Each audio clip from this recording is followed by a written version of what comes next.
You're watching How Leap. Let's transfer a Spotify playlist to Amazon Music. You need to use a free online transfer service. Open a web browser on your computer or phone and search for Transfer Spotify to Amazon Music.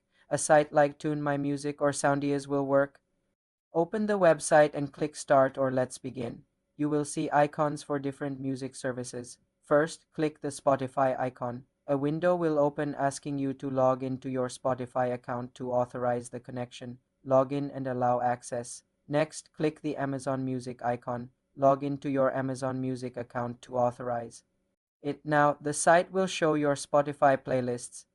Select the one you want to transfer by checking its box. Then click Start Transfer or a similar button. The service will begin matching and copying the songs to your Amazon Music library. Wait for it to finish, then open your Amazon Music app to check your playlists. The transferred playlist should be there for more simple computer tutorials. Subscribe to the channel.